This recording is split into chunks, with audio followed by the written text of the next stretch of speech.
by preventing vehicles from driving off of the pavement and onto the vulnerable bluff crest itself. With that in mind, and the fact that what we're looking for here is something that partially did pre-exist, and the additional extension of this is not a detriment, but it's a benefit, and that the planning department has not looked at it in a negative way.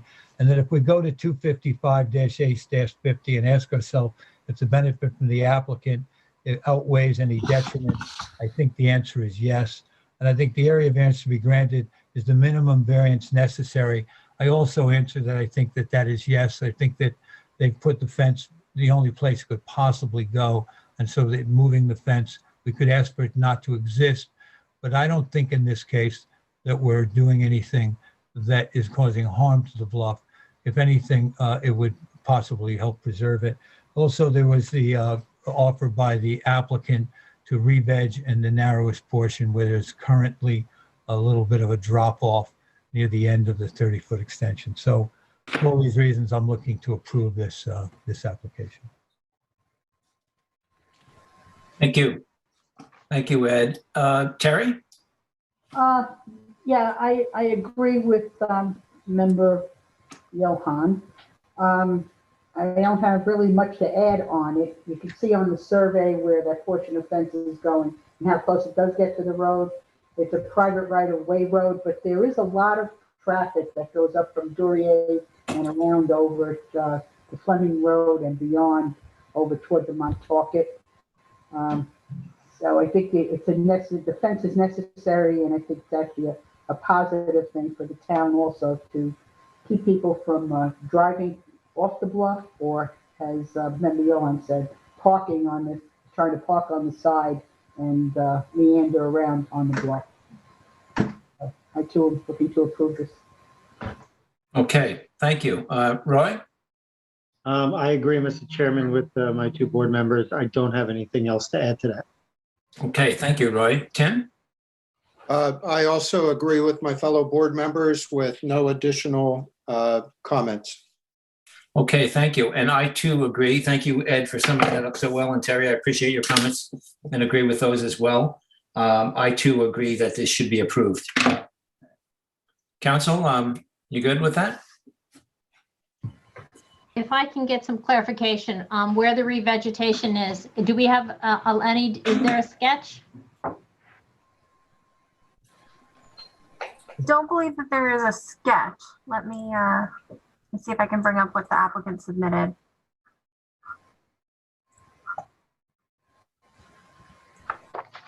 Very small area, isn't it?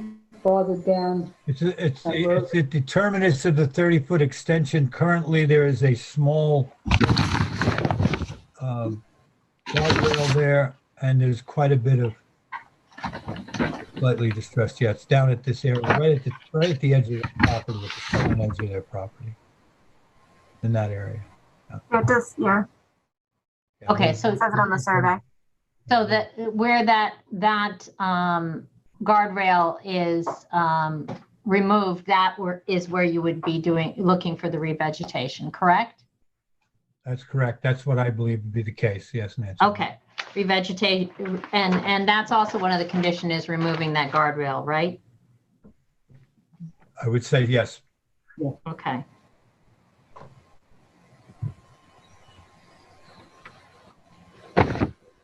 All right, I think I have everything then. Thank you.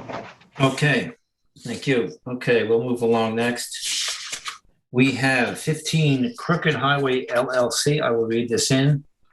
This is a rehearing to consider modification of the 7/02/2013 determination. Here, the lot size and location is 139,346 square feet at 15 Crooked Highway in East Hampton, tax map number 300-112-1-2.5. The description is to allow the as-built conditions of a 7,298 square foot two-story residence with 3,150 square feet of underground parking, 1,635 square feet of finished basement, concrete driveway ramp, and 3,120 square feet of first and second story decking on a parcel of land containing freshwater wetlands, where the zoning board approved the construction of 7,678 square feet of residence, swimming pool, and sanitary system. The relief sought here is a modification of the zoning board's natural resources special permit determination filed 70213, modified 71313. The closest structure has been constructed 100.6 feet from wetlands. The sanitary system and swimming pool have been constructed 202 feet and 159 feet respectively from wetlands.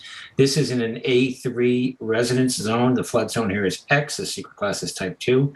And this is in board member Tim Brenneman's district. Tim, if you'd start us off, please.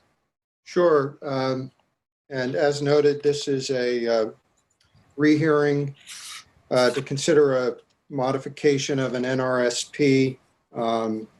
It was originally a July 2nd, 2013 determination, and then it was modified shortly thereafter on July 10th, 2013. So we're technically modifying the July 10th, 2013 modification. The latest survey that I have is dated October 6, 2020. That's the David Saskis survey. We heard and is that right, Eleni, in terms of what we have up? Yeah, okay, good. And then this hearing was held on March 23rd, 2021. The board will recall that this is an attempt by the applicant to clean up really a number of things that have occurred on the property. I believe the property is for sale, and they're looking to complete the process and get this modification approved. In the end, they constructed a smaller structure, actually considerably smaller than what had been approved.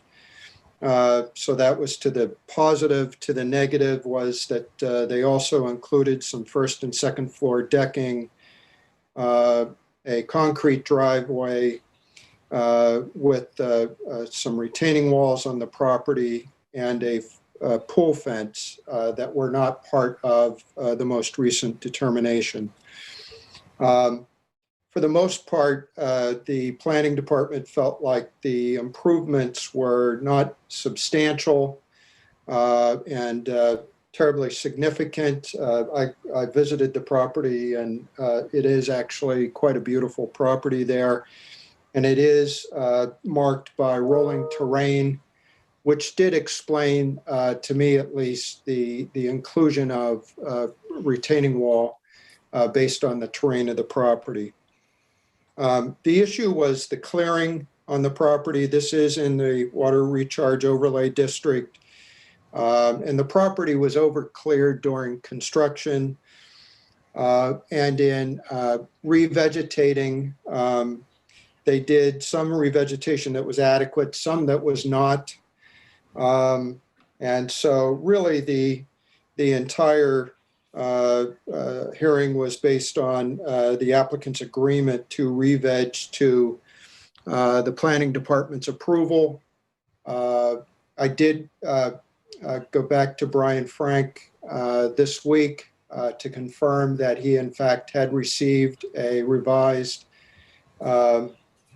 revegetation plan, which he did approve.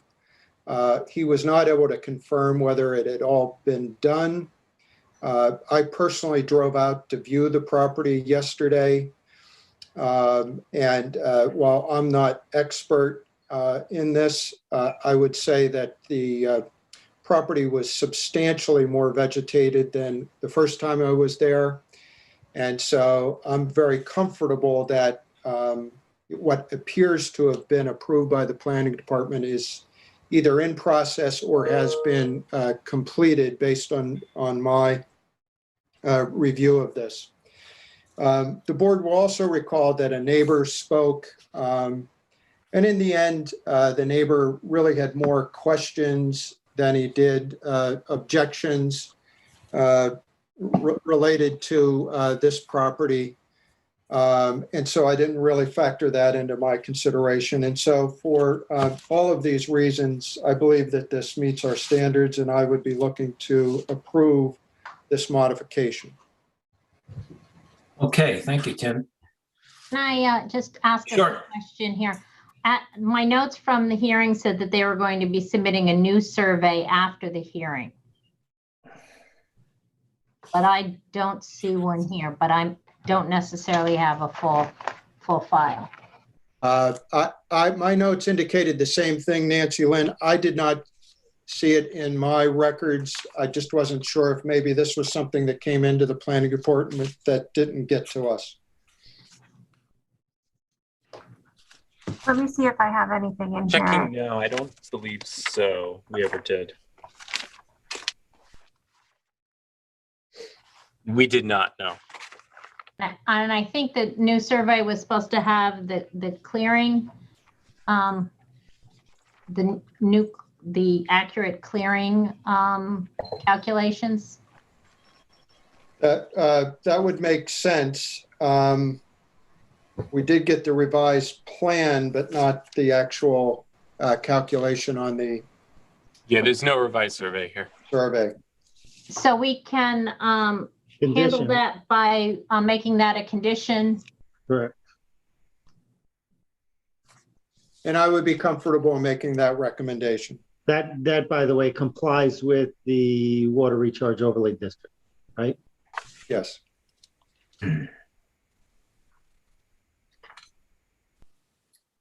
Okay, thank you, Tim. Any more comments, Tim? That's it. Mr. Okay. Chair. Okay, thank you. Ed, you want to take a shot at this? Yes, thank you, Mr. Chair. I don't have a lot to add to what Member Brenneman presentation. I will say that I visited the site as well. That was at the time of the hearing. So I imagine it looks somewhat different now. My concerns at that time were the ones that were put forward by Brian Frank, and that the revegetated area, in some cases where white pines were added, looked adequate and up to the standards that the planning department would expect. But in other cases, there were both species that were not looked on favorably by the planning department, and there was a certain density question. Now, Member Brenneman has been out and seen that this has been, there's some improvement in this. I'd be willing to approve this based on the condition that the planning department is satisfied that an adequate replanting program is in place, and that we think that we've, done exactly what, or at least precisely what the planning department and Brian Frank would like to see happen on the property. But that aside, as long as that's a condition that's acceptable to the applicant, I'm willing to approve this application at this time. Thank you. Okay, thank you, Ed. Terry? Yeah, I don't have much to add on this. I know there was the concerns with the landscaping plan and some of the species. I know they had miscanthus on it, and I'm not sure what else. Most of the things were good, as everyone has stated already. And now if the planning department is happy with the re-veg and the landscaping plan that they updated, then I'm happy too, and I will look to approve the modifications. And I hope those plants will block that retaining wall somewhat. Okay, thanks, Terry. Roy? Yes, Mr. Chairman, a particular note here too is that this was in part of a white pine forest, and the revegetation, some of the white pine that they replanted, the board has concerned about the density of the plantings being consistent with that of the white pine forest. I'm sure that'll be worked out with the planning department, but I do agree with the other board members. Great, thanks, Roy. Yes, I as well, I agree with the other board members. I'm very pleased to see the revegetation plan, and glad I visited the site, but not recently, and glad to know that it's going on. I have full faith that the planning department will work things out with the applicants, and I agree with all the conditions you've mentioned previously. So I am in favor of approving this with all of that included. Council? I'm all set. Okay, thank you.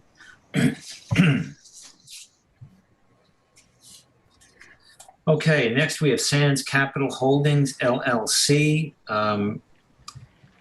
I'll read this in and, oh, great, thank you. Is that Eleni helping us out? Thanks, Eleni.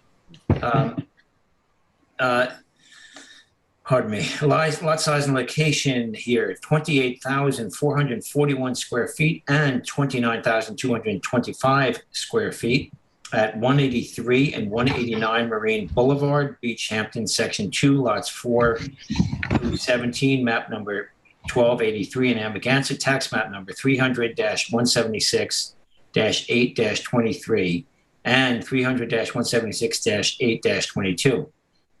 The description is to reconfigure the lot lines of 2 parcels by transferring 10,692 square feet of lot area from lot 1, tax map number 300-176-8-23 to lot 2, tax map number 300-176-8-22. This would allow for an existing 1,309 square foot 2-bedroom cottage currently on lot 1 to be situated on lot 2.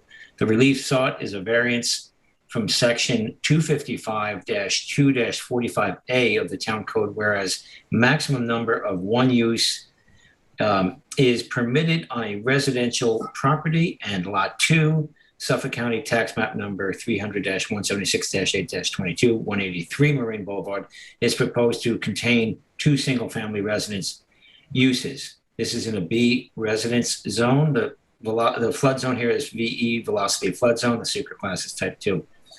So this is in my Amagansett district.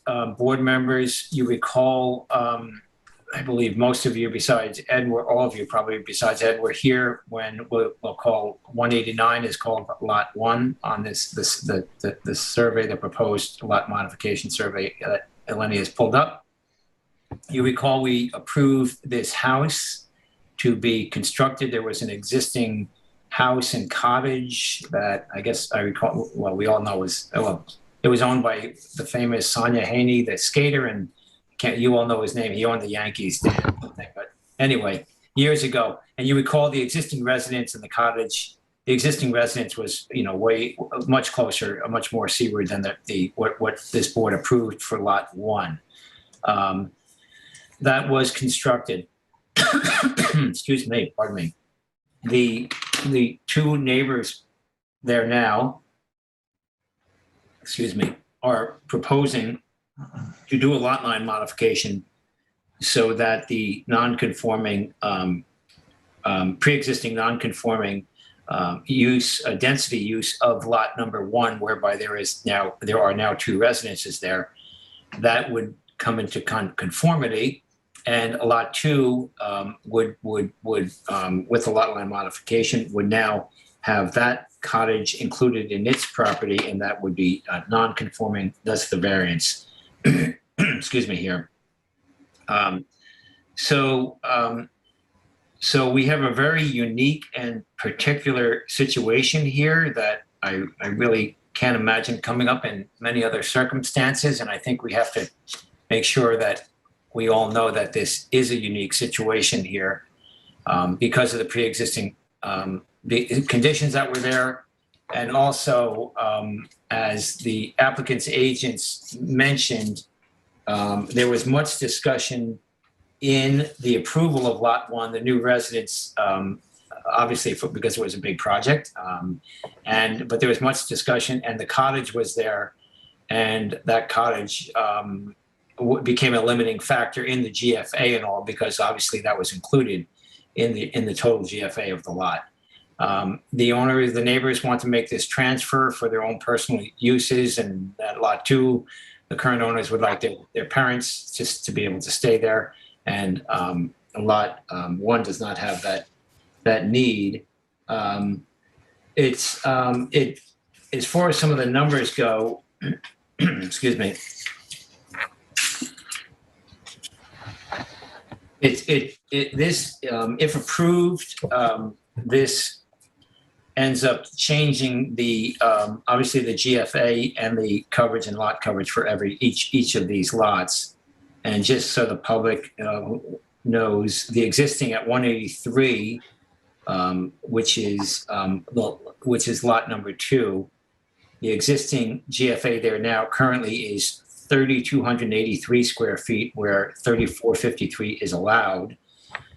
If this were approved, this lot line modification, the GFA would be 4563 on that lot. Somebody's making a lot of noise. Terry, is that your file? Somebody's Oh, making, probably. sorry.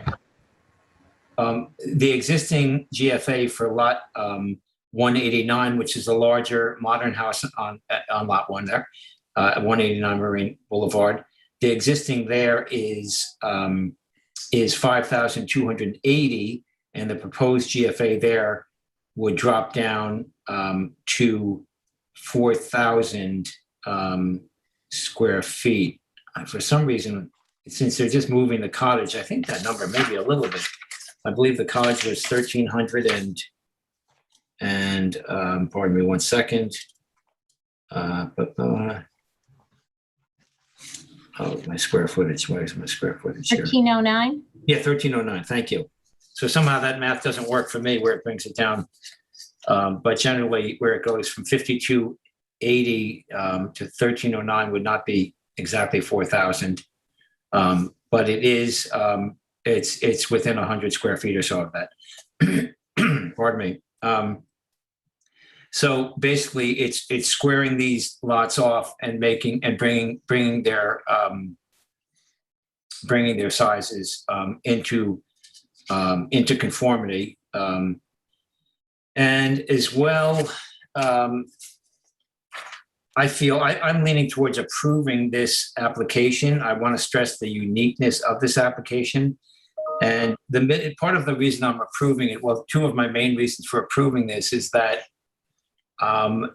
as far as the character of the neighborhood and the physical appearance on the street of Marine Boulevard for the neighbors, there will be absolutely no difference, except for there will be a line of trees, additional native planting that would be going between the two lots per the revegetation plan. So that's a benefit because we're getting more vegetation there. And that also is actually screening off the cottage visually more than it is right now if you were driving from the east and driving from the west and heading east.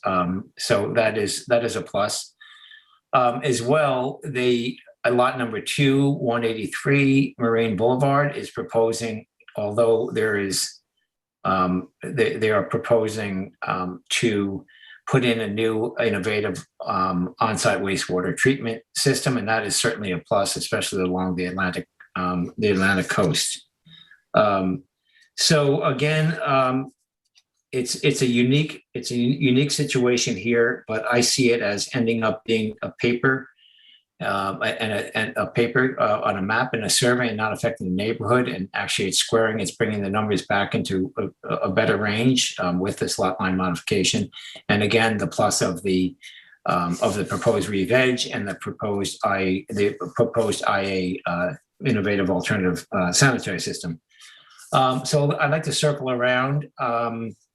Let's see, Vice Chair Roy Deline, would you like to take a pass at this, Roy? Sure, Mr. Chairman. I agree with you. My concern here was on lot 2, which does not have an accessory building, introducing a non-conforming accessory building on a lot that did not have one. Mm-hmm. I know there's a provision in 255-860 that limits the Zoning Board of Appeals ability to allow expansion of non-conforming buildings of a certain size to a certain point. I think that relates to an expansion. It might not apply. I don't believe it applies here. I did run it by council, and maybe Nancy Lynn, you can just explain to the board what that provision is about. It might be good for us to do it on the record. Can we do that now or after you finish? Yeah, that'd be great. That'd be Sure, great. thank you. Thanks, Roy. Thank you, Nancy. Okay, let me just get my notes up here. There are limitations. There are certain limitations on the authority that the zoning board has with regards to certain variances. And 255-860A talks about expansion of non-conforming buildings. And so it does seem to limit this. However, I had pulled up the legislative intent the last time this section was amended back in 1997. And not only that intent, but also the actual language of this statute talks about the reason, the intent of this is so that non-conforming buildings should not be capable of unlimited enlargement in a manner which continues to transgress the applicable setbacks. So it appears that that the concern here was non-conforming buildings that were non-conforming to setbacks, that their expansion that would continue to infringe upon those setbacks or perhaps enlarge the nonconformity with regards to those setbacks was extremely limited. This is not a expansion of a building. It's a existing building. It's not an addition. Yes, it does change the square footage of nonconformity as far as more than one dwelling, but it doesn't have, the buildings themselves are not non-conforming with regards to setbacks, and where the lot line is being placed does not infringe or create a non-conformity with regards to setbacks, which I think if it had, it might trigger this limitation. So I believe that this limitation does not apply in this situation. Thank you, counsel. With that, if you look at this transference of property line, as Chairman said, from an environmental standpoint, it has no negative impact. In fact, it does have a positive impact with the IA alternative and the expansion of the vegetation. And I do agree that from a uniqueness of the property, this property is unique in the sense that there's no work being done, no additional work being done. This is a simple lot line transfer. And therefore, I think this is a unique situation where adding this nonconformity on lot 2 is, as the chairman states, it's just a moving of a lot line. And so therefore, I would support that as well. I think maybe suggest to the board that we consider a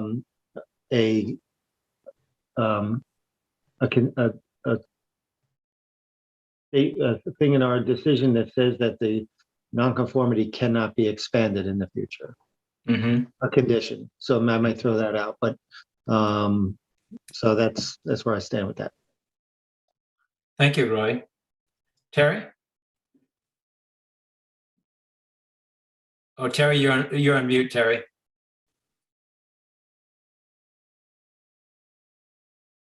I have to say I'm struggling with this one. I have a number of things that are bothersome about it. You said earlier, Mr. Chairman, that the numbers don't quite add up. I looked at these surveys and the plans several times, and I can't quite get a grip on the exact numbers. I was a little concerned that maybe something else would be exceeded in the moving around of the lot line. And I'm still struggling with that. I think I'd like to hear what my other colleagues say also before I approve this. I'm concerned about the precedent. I know, it was posed as just shifting a nonconformity from one property to another. That what other things may be out there? I know the applicant's agent said, it's unlikely that there's any other situation that could fit this kind of thing. And I don't know that that's true. We know there are other non-conforming properties and some old properties that do have more than one residence on a property. And I'm concerned about if this is a slippery slope that we're taking in allowing in 2021 this lot line to be moved to a property, whereas the other one, leaving it where it is, it was pre-existing non-conforming. Anyway, so I want to mull on my decision for a little bit longer. I also have concerns about these numbers. I'd like to see the exact numbers we asked for, and I'm not sure we got, not to my liking anyway, a list of the existing, the before and the after for not only the GFA. I did ask the planner about this, and if I can get to my other screen, I want to read his email response to me. But hopefully this. Terry, while you do that, Terry, maybe I could just jump in, if I may, for a second to your point. In the applicant agent's memo, and I neglected to mention this if you don't mind, they do mention that lot 2, pardon, I'll go back to the proposed lot 1, as we see, which is 189 Marine Boulevard. That will contain a 15.6% building coverage, where the limit under the code is 20%. The total lot coverage on this lot would be 22.56%, or 6,417 square feet, where the town allows 50%, which is 14,220.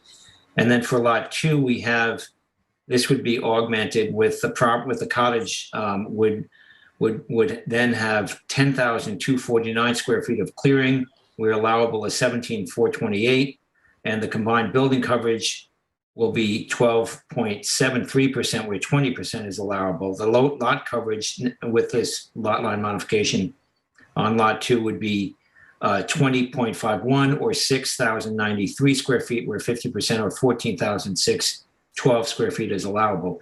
And just to get back to your point, and then I'll stop talking here.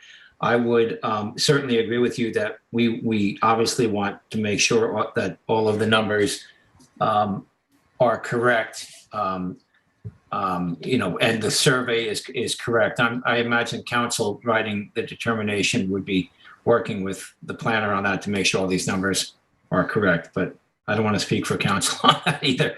So No, I was hoping to get, even in when you were going through GFAs, and especially when you realized that, that the amount changed there, I'm not really sure we have everything.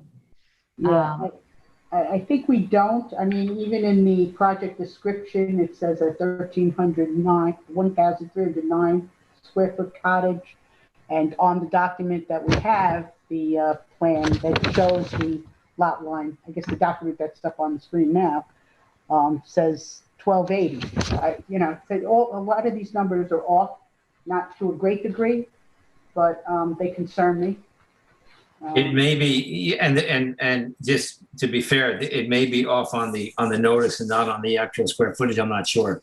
I'm not sure of that either. Yeah. And I had multiple surveys, and the planning board had looked at this in 2019, and it's a little bit different on theirs also. So, like I said, that would have to be straightened out. If I may, I think that what we might be able to do is have the discussion tonight and then table this and to bring it up again next week. The determination is not due until July. Yeah. And perhaps we can get clarification on those numbers from the planner, Eric Shantz, to get us the actual, all of the numbers that are going to change. What are all the statistics on what they currently are and what they will become, and get that out to the board prior to the, it's not new information, it's just a charting of information. Exactly. In order to have the accurate information for the board. So if that's, obviously, if you want to make the decision tonight, that's also available, but just to give you time frame wise, we have enough time if you do want to table the discussion to get those particulars. I would actually, thank you, Nancy Lynn. I would actually like to take you up on that. I think it's a wise idea. And certainly because it's hard on the screen, I don't have the survey in front of me, but I think that's a great idea to have all the numbers, have a memo from Eric. And that way you have that. And that way, obviously a condition, if it is approved, would be to have all of the surveys updated appropriately. But I would like to continue the conversation here, assuming that we're going to get that and assuming that they might only be off by or off or not off. We'll find out. But let's continue our discussion. So I'm going to continue. I did reach out to Eric today. I emailed him and asked him for about these numbers, and that we didn't have a chart. And he said, he would have done it, but he had to go to the town board meeting today, so he didn't have time, so I'm sure he Yeah. will get to do it. I was reading files this afternoon, actually. He was in the file with me, so I know he's actually working on it, Terry. That was about Yeah, no, 4:30. yeah. Yeah, I So he's spoke to him. working on I that. spoke to him also today. Yeah. I ran in there for some. Yeah. I have a couple of other things I noticed. I don't know if they're directly pertinent to the lot line modification, but things I noticed on the application and the determination and what was done on lot one. The entire project of the rebuild that we did approve back in 2017, I think it was, 2016. In that determination, there was a scenic easement, and you can see it on that chart, a large scenic easement that was given by the applicant on lot one, or 50 feet from the landward. I don't see on the property card that's included in the files that scenic easement was ever processed and gotten. Well, It was one of the conditions. Well, if we're going to talk about this and get. No, I think it's great to get that. I think you're right. I think that's a valid point. Yeah, to add that into Eric's research. No, that's what I was going to say, Terry. Sorry to interrupt. Go ahead. Okay, I didn't see it on the property card at all. I did see it. There's a scenic easement that was listed for 183 for lot 2, from, I think it was like 2002 or 7 in that area. I don't see that listed on this diagram either.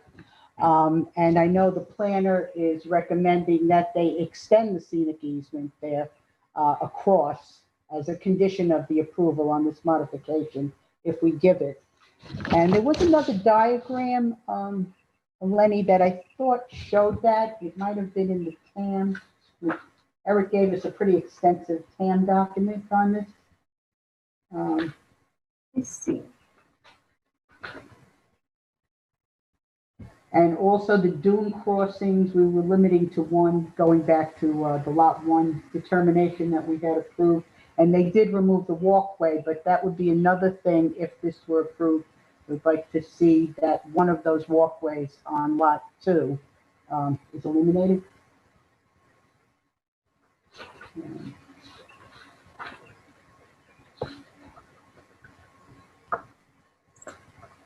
And a couple of things. Yeah, I was also concerned, again, going back to the property card and the project. As we know, we had approved the lot 1 redevelopment. And then while that was ongoing, it came in for some, what was supposed to be interior changes on the cottage. And what ultimately happened is that there were windows and other work done on that cottage also. And again, there's a discrepancy I see in the property card. There are places where it's listed as having 3 bedrooms, and then it goes to having 2 bedrooms. And then on a later date, the most recent, it's back to 3. So I'm not sure which one of those is right. And I would like to, in addition to the restriction that member Deline mentioned, kind of restrict this from any further, anything on, not just on the cottage, but on the lot 1 property, if we could restrict any further development on that. Yeah. There's a whole bunch of little things that are disturbing me on this. Yeah. And, the fact that the cottage was done with a style different from the main house. Okay. Well, we can always circle. So, and there was so many things happened so fast. I think, a lot of things got kind of inaccurate on the documentation. But that scenic easement on lot 1, they did get a C of O, despite the fact that our resolution said that that scenic easement must be done prior to the C of O. Did it might have meant it filed or, well, we could look into that. Yeah, I can read it. Yeah. Get back to that page.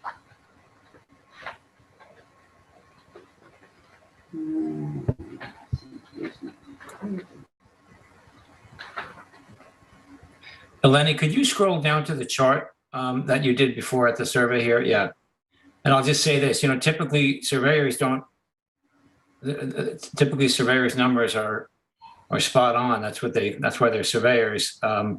So I see this as a great idea to get this clarified, but, and have Eric look at it. But I would fully suspect that, or expect that the survey is correct, and it's a matter of just a lot of different narratives and submissions, and things may have been. Things happened in front of the planning board, things changed by the time Yeah. it came to us. Yeah, Things changed further after it came to us, and, yeah, somebody was aware of what was going on, but yeah. unfortunately, not the boards. It says the scenic easement to establish 50 feet land with a primary dune crest, along with the approved survey depicting the location, shall be submitted in acceptable form to the ZBA and counted for the board prior to the issuance of a building permit. I don't know if we got that. The town board must file, what's the scenic easement, original easement shall be returned to the East Hampton Town Clerk's office. Proof of filing must be presented to the zoning board before a certificate of occupancy can be issued. And I don't see that, and I know in the applicant's document, they did show us some, but there was nothing about the scenic easement. They showed us a CNR that I believe we had asked about, so kind of standard ones that we Right. typically have. Well, Kyle, I'm thinking Kyle is maybe taking notes for us. I hope, if you would please, Kyle, we could add that to our request to Eric Shantz. That seems like he'd be the best source to get this all on a document for us, if you all agree. I might have the scenic easement here Mm-hmm. in our records. This is what 189. 189? I believe that it was filed. Oh, that's 189. That's the new house. Yeah. Okay. Well, Yeah, yeah, that's where yeah. it's supposed to be going on. Okay, there are no records I see on the property card about that. Yeah, that's unfortunately that's that comes from the building department, and it's not, a lot of times they don't have all these documents in there. I don't want to cast any blame, but here we see it on the screen, and scroll down to Lenny, council. This looks all signed and sealed, doesn't it, council? Can you scroll down further, Lenny? We please? know it was filed. Yeah. The one, the scenic easement on lot 2 Yeah. was listed on the property card with dates and times and. I'm wondering if the discussion should be, because based on this lot line modification, all the scenic easements, they're all gonna have to be refiled again. The Yeah, that's a good point. The C of Os are gonna have to be refiled and corrected. Yeah, So that's a good point. We might want to make that as a follow-on on our determinations, and that Yes. all these things get updated properly. Yeah, that's a very good point, Roy. I agree. That could be a condition that they're all, and council, obviously that would have to happen, correct? Yes, since the parameters would change, the easement now would have to be the responsibility of the new Correct. owner. Mm-hmm. So I think we should just make sure that in our determination that be done. Yeah. Terry, do you want to come back to you, or do you want to continue? Any more comments? Yeah, go move on. Okay. Tim, you want to take a pass at this? If you please. Sure, and thanks to Member Berger for doing the deep dive here. I think those are good pickups. So, I started with the same word that has been used by other board members, and that this is a unique situation. I will say that 2 uses on a property, I think, is very desirable, generally speaking, and that it would be unusual for one owner with 2 uses to want to sell off one of those uses. So I do think it likely to be a unique situation for that reason. I will say that I was skeptical during the hearing, and that there were a number of participants from the community that joined in that meeting that also voiced some skepticism. And a lot of what I was worried about is the potential for unintended consequences. What could happen that I don't fully understand between these two properties. I will say that I found that the applicant's agent's letter answered many of my concerns on that front. And specifically, when I was able to evaluate the GFA and, you know, the fact that Lot 2 is essentially maxed out from a GFA standpoint, took away at least one of the concerns of the unintended consequence I thought may occur. I also wondered, you know, just in the strict application of our standards, if the fact that there is a solution that could be done without the grant of this variance, and that solution would be a long-term lease. And I know that was viewed as not being as desirable, but it was a solution that did exist. And so, you know, it is one of the things that I think our standards get to. I too was struck by sort of the net neutral aspect of all of this from a community character standpoint. And I believe a lot of what the members in the community were thinking about were related to community character. And I'm pretty comfortable that from a community character standpoint, again, this is a neutral transaction in terms of what you will see from the street is going to be exactly the same moving forward as what we're looking at today. I do think both properties are very close to being maxed out. Certainly Lot 2 is maxed out on GFA. Lot 1, that is a substantial structure. I too am supportive of some kind of language, either language that just simply says that our rationale for approving this is based on the fact that the GFAs on both properties are maxed out and that we think it not a good idea for there to be any additional increases. Exactly how we phrase that, I don't know, but that was something very important as I looked at this. I do think most importantly on this, we're getting some environmental benefits. The revegetation and the IA system in Lot 2 is a net positive. So that to me is significant mitigation. I have not been able to find the unintended consequences to this point. I also wanted to note that in the TAM, there is, I would use the words lukewarm sort of approval from both the planning department and the planning board. The wording isn't perfect. I think the planning department verbiage does not object to the proposed project, which is sort of short of saying they approve it. And the planning department or the planning board did not submit anything in writing. However, the notes seem to indicate that they were generally in favor.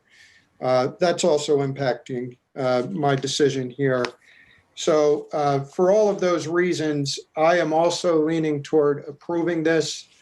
However, I would like to see, because a lot of the reason why I'm approving this is my feeling that this is really a maxed out situation. And I think Member Berger's on to a very important point. And so if we can just confirm these numbers, I too tend to think that the surveyor is going to prove out to be accurate here. But I'd like to have that security. But I'd be looking to approve it, assuming all that I think tonight continues to be moving forward. Okay, thank you, Tim.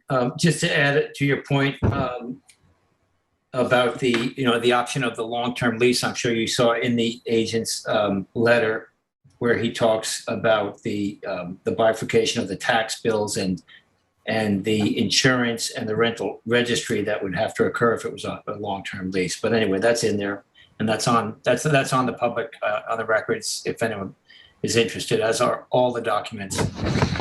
Thank you, Tim. Ed, please, Ed. Yeah, thank you, Mr. Chair. I want to start by thanking my fellow members for raising the level of the conversation tonight. I think this is a bit of a challenging one because it is unique. And I think we've all been pressed a little bit to try to figure out exactly how to properly interpret what we're being asked for here. I would have to come very much in line with many of the things that Member Brenneman said. I'm concerned about unintended consequence as well, but I had trouble finding them or identifying them as I was going through this. Would like to start by saying that this particular hearing and this application drew a great response from the community. We had a number of letters, several were quite critical, and one of them was quite extensive. And they also had 2 letters of support, I believe. The count may be wrong, but they had from both sides. But I think that the concerns that were raised were legitimate in many cases. And the one that kept coming back to me that was in most everybody's concern from the community was the concern about the approval for lot size 1 based on its size, that the structure, the massing of the structure. And I wondered if that would have factored into previous board's approval. Obviously, that's speculative, but it is a concern for me. I greatly appreciate what was brought up by Member Berger. I do think that the scenic easement should be expanded as recommended by the planning department on lot 1. And I think we have to have some guarantees that this documentation has been properly filed. I'm concerned that all the I's are dotted, as are the rest of the board here in terms of square area. I would say, though, that I was influenced by the net neutral, as it was referred to by Member Brenneman. In the TAM, it was stated here fairly clear. I just like to reference it here. Both lots would conform to all applicable dimensional requirements of the town board, save for the variance for lot 2, which can be discussed separately. However, there are 2 uses on lot 1, so the total number would be 3 and would not be an increase. And then later in the TAM, the planning board, as was again referenced by Member Brenneman, was generally in favor of granting the proposed lot line modification with the condition that the easement on lot 1 be clarified. I think that's, as was described, a bit of a tepid approval, but as much as I'm bothered by the notion of what seems to be going on here, I don't see the justification for denying the application. I think that all these points that have been raised up to this point by other board members are good ones. I think that, as was recommended by council, that we should allow for this next week to get these clarifications in place so that we know what we're approving. But based on the fact that I don't know that there is a ramification that has to do with lots of other situations that are going to develop in the town, I think that this transferal of property with one smaller structure going to another one, as was again mentioned by Member Brenneman, is highly unlikely to repeat itself. And I'm not sure that the implication of allowing it can be applied to many other situations. So my initial skepticism, which I'd have to say at the hearing time and further review, I'm not sure that there is a basis speculating in the future about what we might be doing here, and allowing this is legitimate. And therefore, in agreement with at least several, 3 other members of the board, I'm looking to approve this with the stipulation that the items that have been discussed previously by other board members get clarified before, in the course of this next week, so we can move on this next week. Thank you. Okay, thank you very much, Ed. Before we kind of table this for a week, any final comments from anyone? Yeah.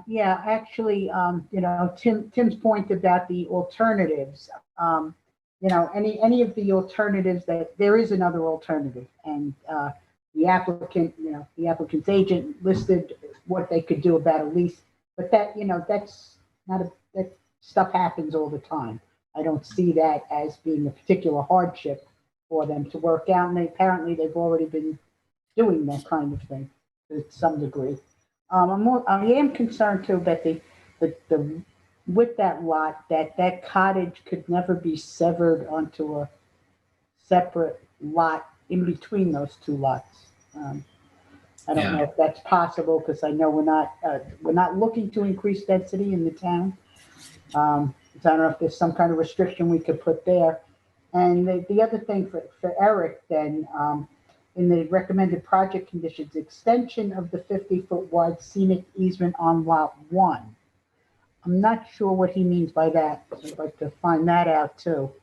Because lot 1 is the one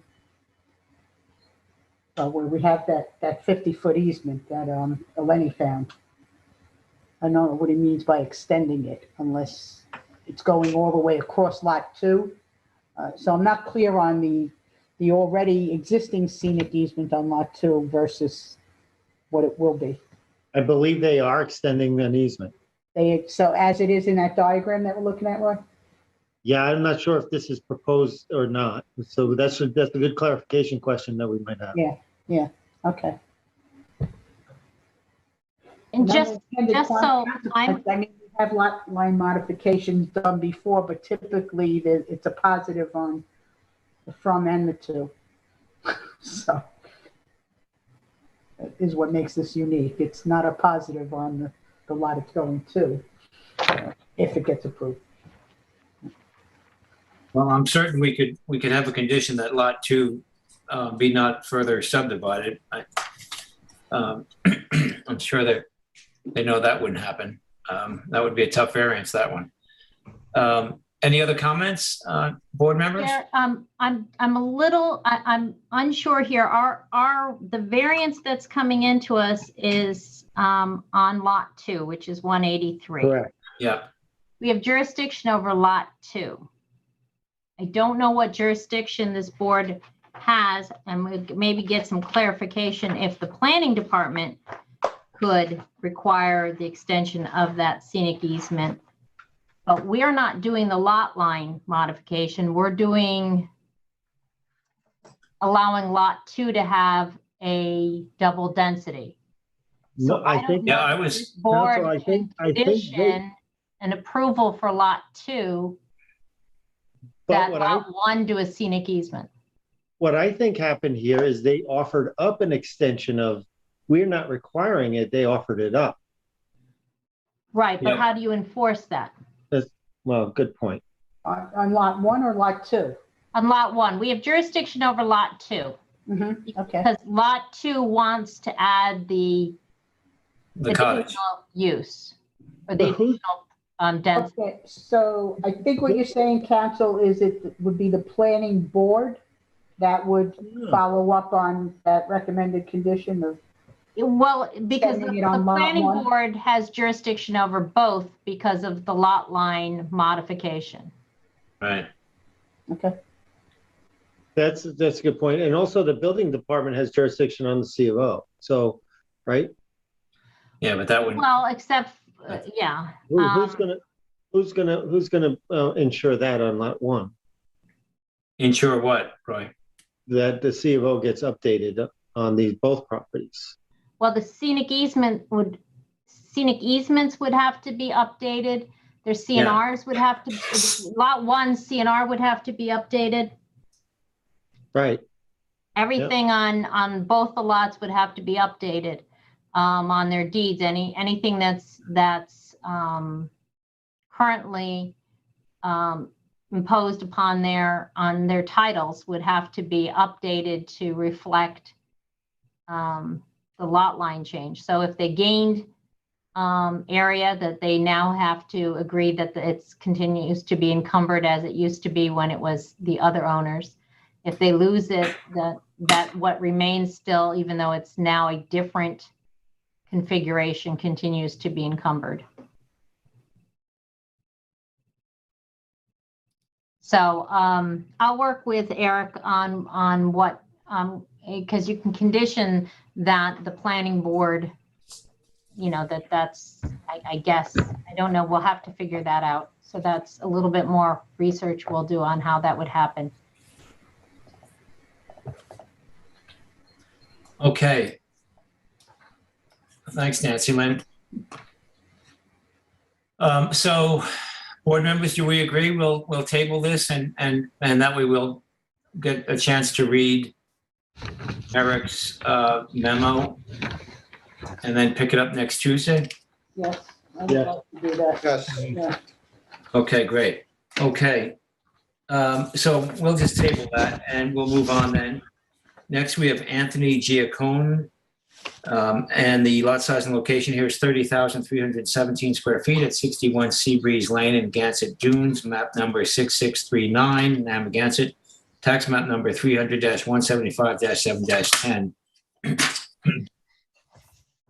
The description: to allow a partially existing garage, deer fencing, and gate to remain located on a parcel containing dune land, and to allow an existing deer fence to remain within 100 feet of a wetland. The relief sought here is a natural resources special permit pursuant to 255-4-40 and one variance from 255-4-30 wetland setbacks. One variance of 20 feet is required to allow the existing deer fence to remain located approximately 80 feet at its closest from the wetland, where 100 feet is required, and any other relief necessary from the East Hampton Town Code. This is in an A residence zone. The flood zone is X, and the secret class is type 2. And this is in my Amagansett district. Board members, you recall, probably, I'm sure most of you have even visited the site, and you recall our meeting on this, our public hearing on this. It was a bit of a series of unfortunate events for the owner because they went in for a garage and were given a building permit, and unfortunately the building department neglected to realize that this required an NRSP due to the dune lands, and we have the wetlands here as well. And Eleni, doing her due diligence from the planning department, noticed that the deer fence required a variance and the garage and NRSP, and that's why they came before us. I noted at my site visit in the meeting that the foundation is in, and they seem to be very good stewards of the property. There was very tight clearing fence that they were working with, and they were, pardon me, and they were adhering to that clearing fence for the garage. And as well, the rest of the site had been very well taken care of. It's beautiful. What is there is very dense dune land with native species. And I think it was agreed, I know I feel, at the public hearing, that the deer fence, considering where it is and the trees that are existing there, is in a good spot, and taking it away and relocating it might make more disturbance and be more detrimental to the environment than leaving it exactly where it is. Excuse me 1 second, sorry. So I am in favor of approving the NRSP here. I have faith that they're going to continue with that clearing fence and construct their garage as permitted by the building permit. They were given a stop work order on this. And as well, leaving the deer fence, then nothing will happen over there, and it will remain as it is. Ed, comments from you, Ed? Yes, thank you, Mr. Chair. I think this is an unfortunate one for the applicant. They got started, and those of us who visited the site saw that this construction was underway, and now it's been halted for an extended period of time. I think in the TAM, it's referenced several places that the applicant did exactly what he thought was required of him, made an application, came in, was not aware that the location of the garage would be challenged, and there might have been a better location at that time. We have no way to know this for sure, but maybe, the location would have been adjudged and put in another spot. However, now we do have this disturbed area. I would agree with you that the project limiting fence has been respected. The excavation seems to have been done in a neat and orderly way. The project looks as if it can go on and can be continued. There is the fact that a new wetland has been located off the property to the northeast of the garage, and that it's approximately 60 feet from the nearest point of the garage. That approximation was made by the planning board. Not an exact number was available at the time. And I think, and again, it's referenced in several places here that the applicant acted in good faith to do what was necessary, what they thought was necessary in order to build this garage. I think there's really no reason for us to think about, for me, there's no reason to think about moving this garage. I think that we'd cause additional disturbance. We've already disturbed that area. If the project will be completed as is, I think that we see a respectful, an owner, a homeowner here who's respectful of the environment. That's pretty obvious when you visit there. So given the complications of this, even though we would perhaps prefer to see the garage in a more conforming location, extenuating as they are, I would agree with you, and then I'm willing to approve this application as filed. Okay, thank you, Ed. I don't believe there's any variances with regard to setback variances with regard to the garage. But it is an NRSP jurisdiction. Is that correct, Eleni, please? Yes, that's correct. Okay, There are no variances in regards to the garage. right. Thank you. Thank you for that. Okay, Tim?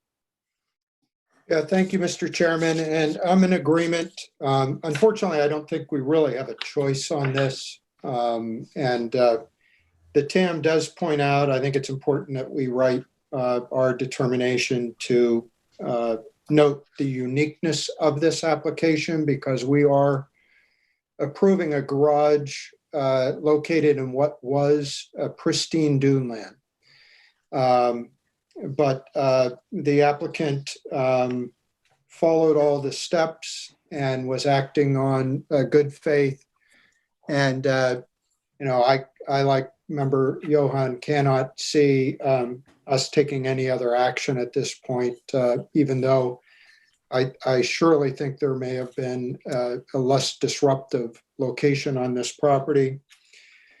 Also, with regard to the fencing, it was noted that the way the fencing is laid out, that there is basically a clear passageway pass-through for animals in the area. So this is not fencing that restricts the movement of any of the wild animals in the area. So again, I'm comfortable with approving the variance on the fence. This owner has been the owner since 1980. The house has been built since 1983. It was renovated in 2015. And clearly when you're there, you can see just how beautiful the piece of property is. So I think all of that weighs to the benefit, giving the applicant the benefit of the doubt here. And so I think I agree that we should be approving this application. And again, I don't think we have any choice in this matter. Okay, thank you, Tim. Roy?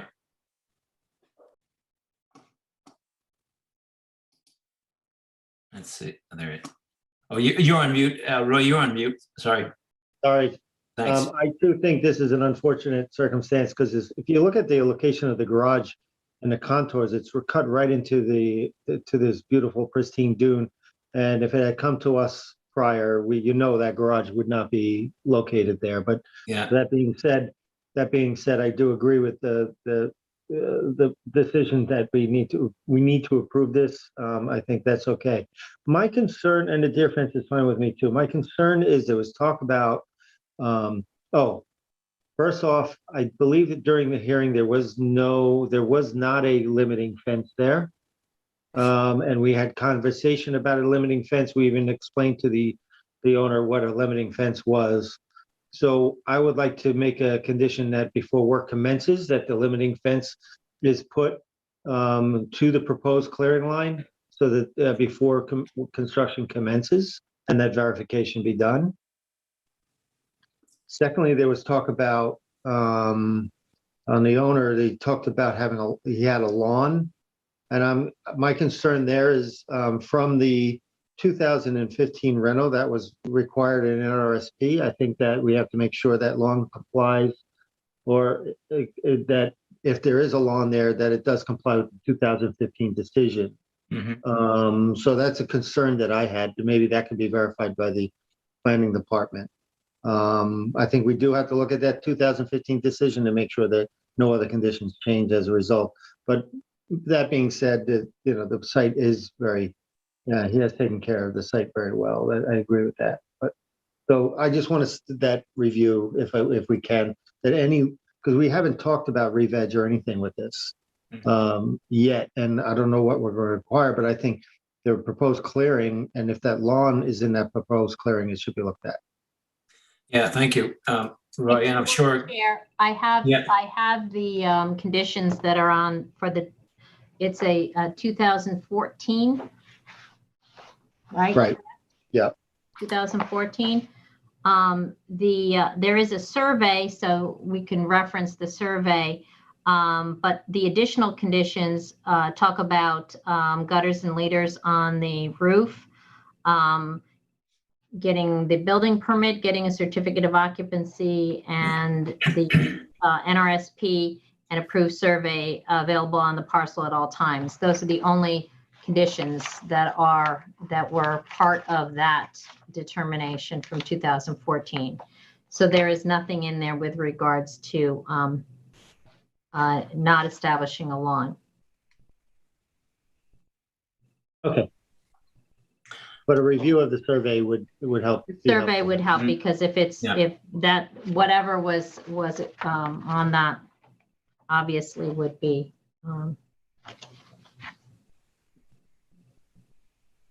This is the 2014 survey. Yeah.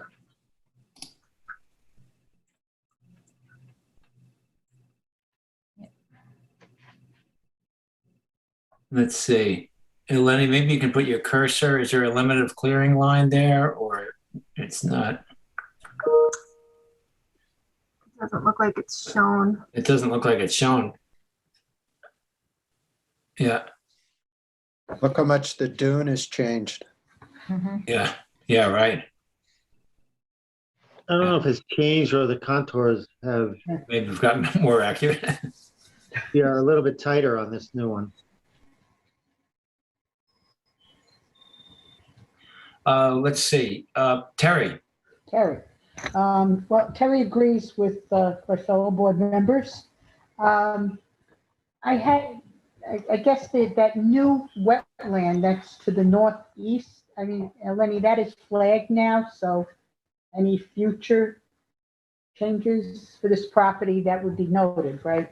And taken into account? Yes, it's flagged now. It was identified after the letter had gone out on this property. Right. So it wasn't included on this, but this expired. The flagging will expire this year for this property. So any new lot inspection would include that wetland. Okay. All right. How far away is that one? We had to estimate it because we didn't have it shown on the survey, roughly 60 feet probably from the garage. It's up here. All right. Thank you. Yeah, I'm in agreement. I agree. It's unfortunate and it could have gone somewhere else, but it is what it is.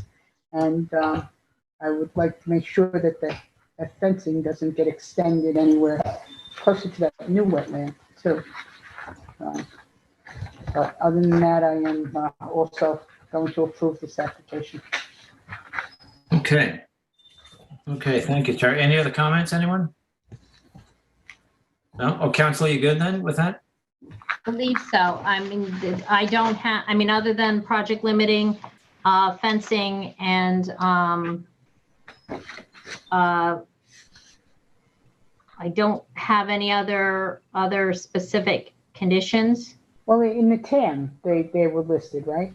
The additional project, any Yeah, areas disturbed will be beach grass and. Yeah. Okay.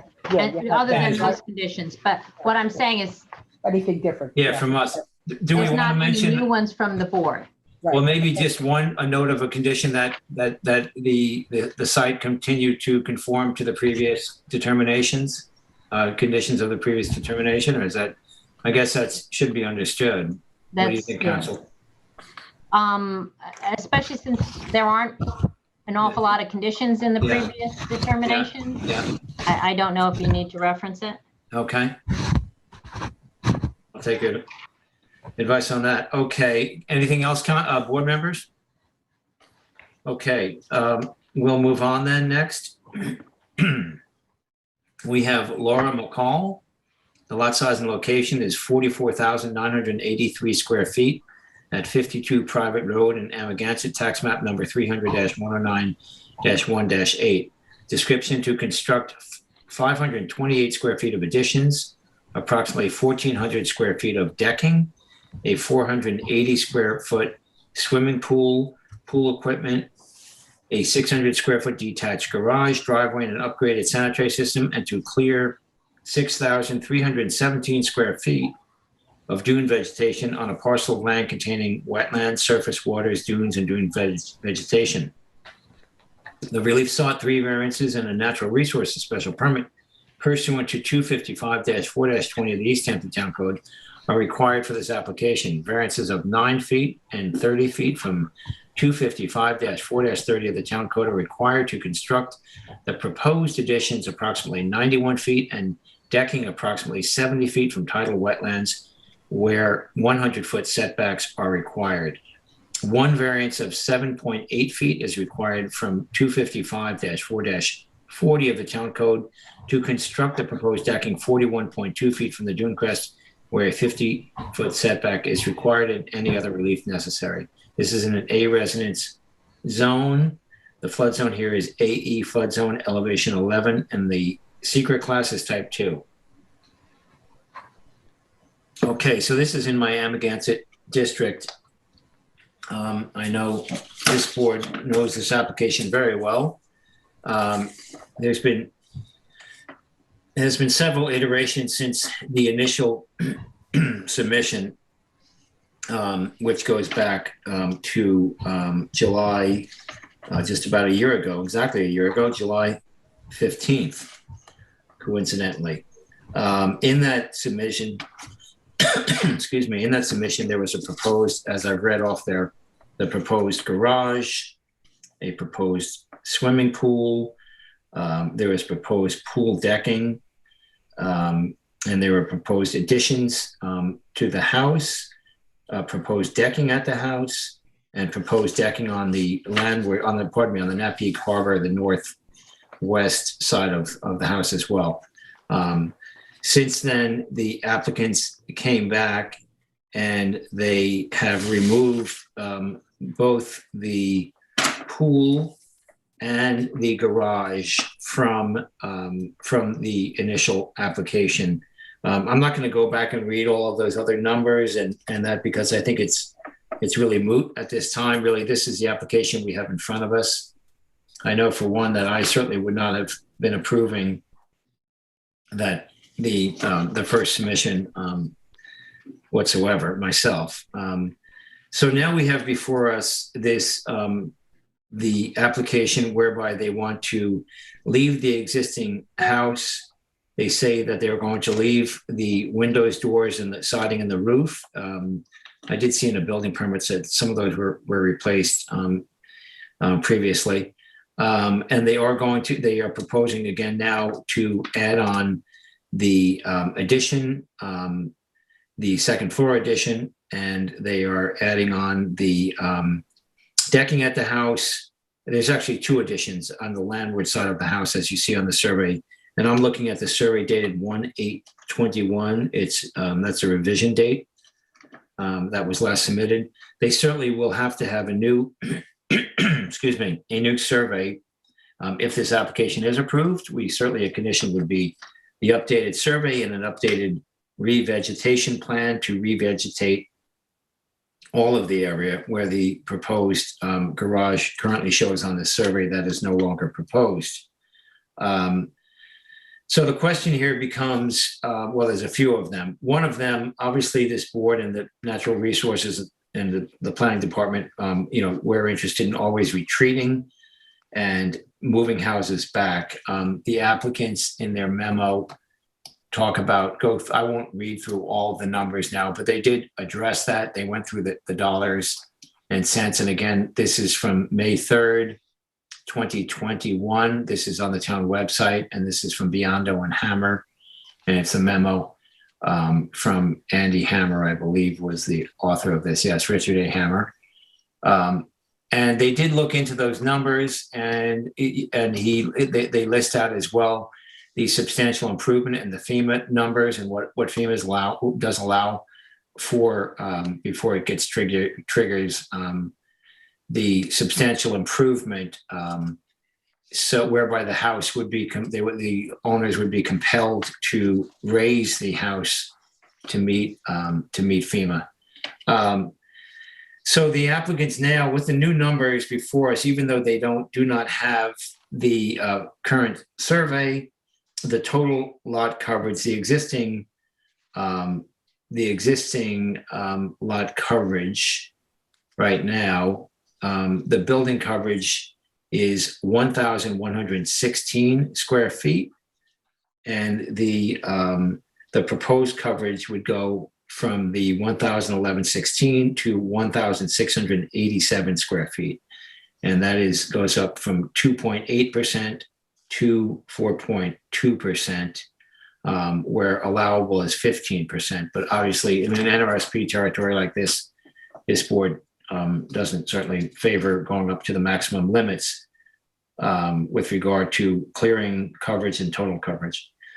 With the new scheme, the scheme in front of us, the lot coverage, the total lot coverage is proposed at 5,637 square feet, which is 14.11%, and the total lot coverage currently is allowable is 40.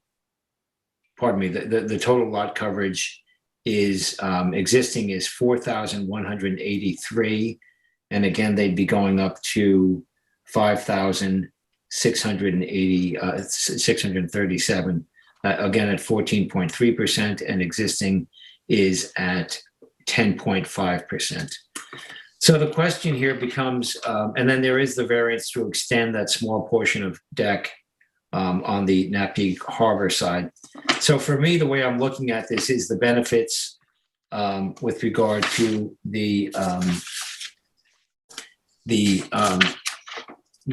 with regard to the site, what we're getting here for mitigation.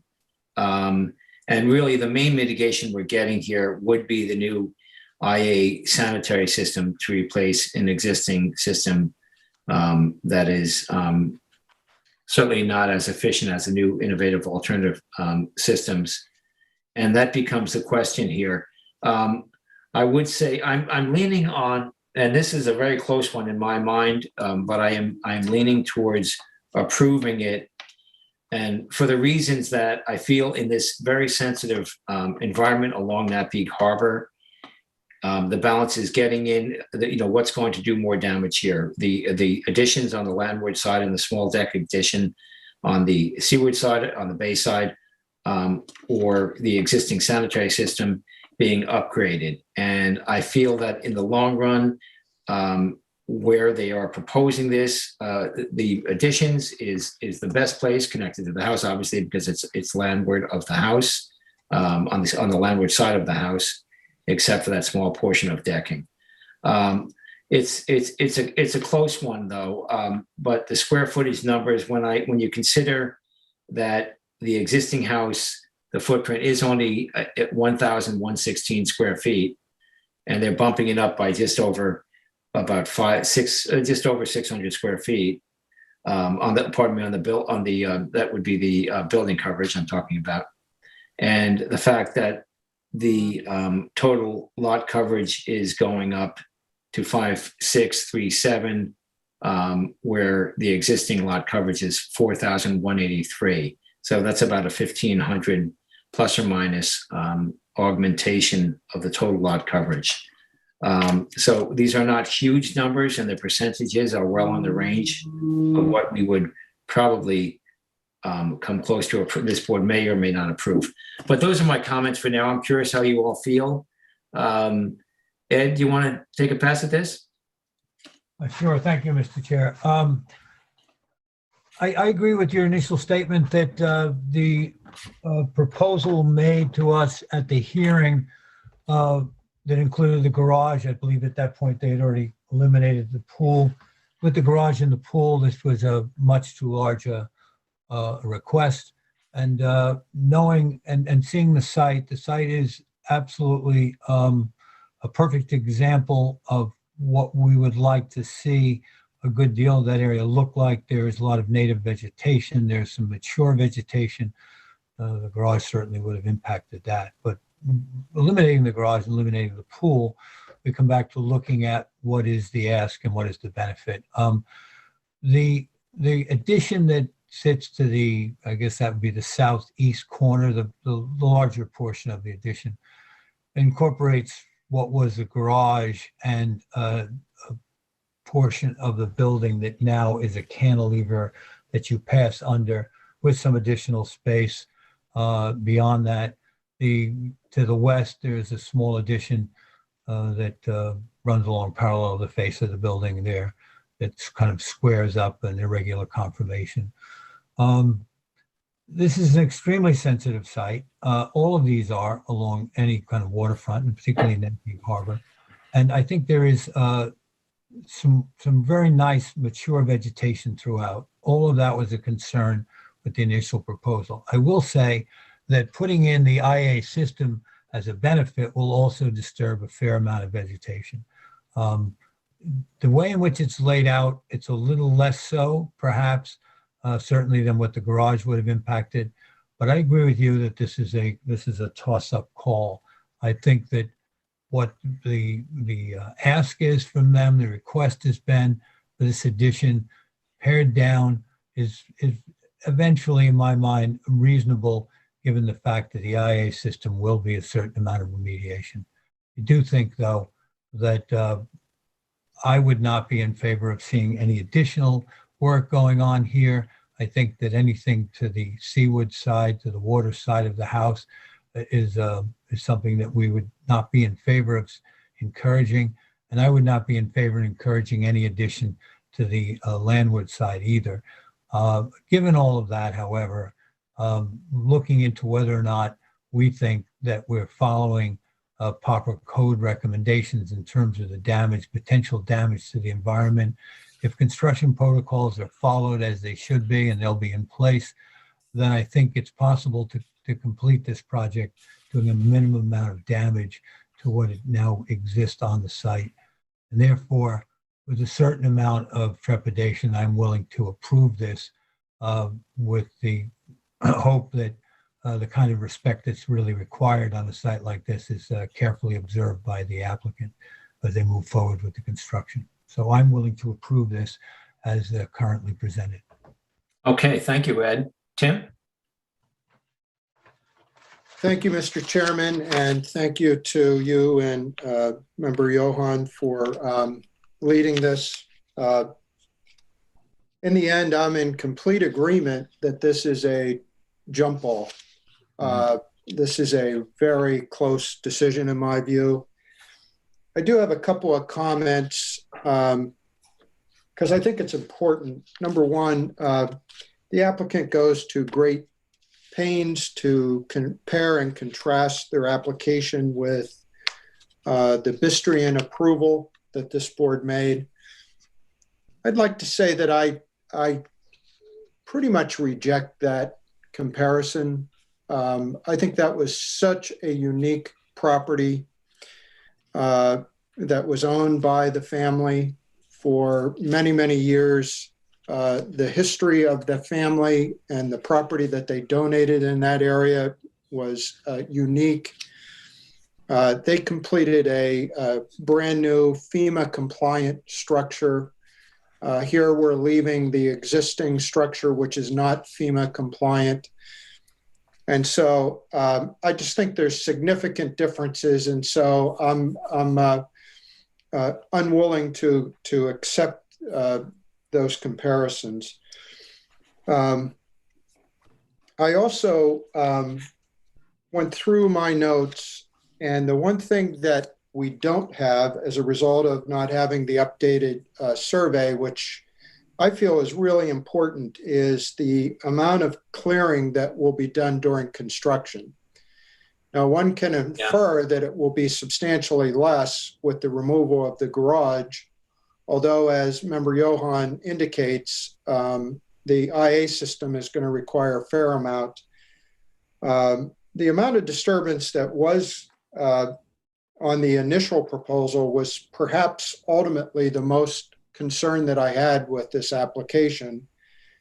And so I really feel like I'm lacking one of the critical pieces of information here.